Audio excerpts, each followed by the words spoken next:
Hello and welcome to Galata Plus. In this episode, we're going to be talking about Sri Karthik's Telugu film Oke Oka Jeevitham or Kanam, which is what it's called in Tamil. The film has Sharwanand and Amala Akkineni. Now, this is the time travel drama and it is very interestingly titled. In Telugu, it is called, as I just told you, Oke Oka Jeevitham, which can be extrapolated to mean that we have only one life, this life to live. In Tamil, the film, as I told you again, is called Kanam, which means moment, as in this present moment is all we have.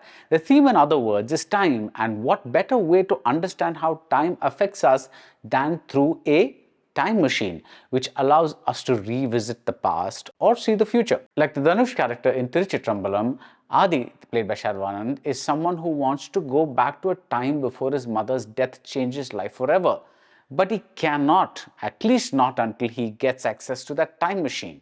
So he sits around with his friends with a perennially mopey face. These friends are also his roomies. They are played by Vennela Kishore and Priyadarshi in the Telugu version and by Sathish and Ramesh Tilak in Tamil. The most impressive aspect of this film is the writing. Sri Karthik dots every I, crosses every T. Take the instance of how the time machine inventor, played by Nassar, comes into the picture. Now, one of Adi's roomies is a broker, and we get enough instances of his life as a broker, including his feelings about the job, before he gets a call from the scientist. An entire career is established in quick strokes. Or take Adi's girlfriend, played by Ritu Varma. She is concerned that his musical career isn't taking off, but more importantly, we get to see a maternal side to her in a scene where she tends to 3 children. The mother that Adi misses and yearns for is probably right in front of him.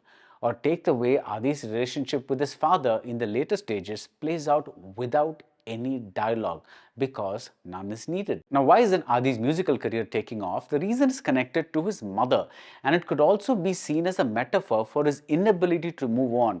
He was this way as a boy, he remains that way as a man, as in time has stood still in that aspect. The 2 roomies aren't just random friends who crack jokes to liven up the narrative because the protagonist is so serious and so glum.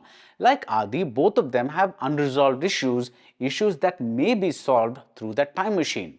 And the character of Amala Akkineni, who plays Adi's mother, is written as the kind of loving mother who is very physical with her affection. So it makes all the more sense how much Adi misses her. A late scene where Amala understands in a flash something that would have taken pages of exposition is real beauty.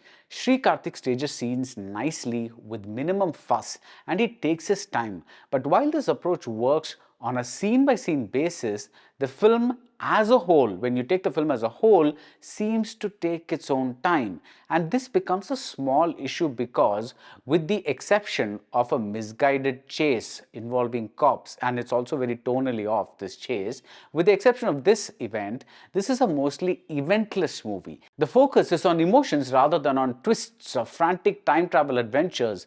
There's a certain coolness, a certain sense of detachment that happens when a film is too classy for its own good. With this premise, I could have used a few more emotional highs, direct emotional highs. A missing child incident, for example, goes on, but with the same beats being repeated. But these are very minor complaints in such a warm-hearted story filled with warm and knowing performances, especially by the 3 children. Best of all is the understated, actually unstated message. Time changes us, and the only thing we can do is be grateful for the present. And that's it for Oke Oka Jeevitham or Kanam. If you like this review, do subscribe to Galata Plus and see you soon at the movies.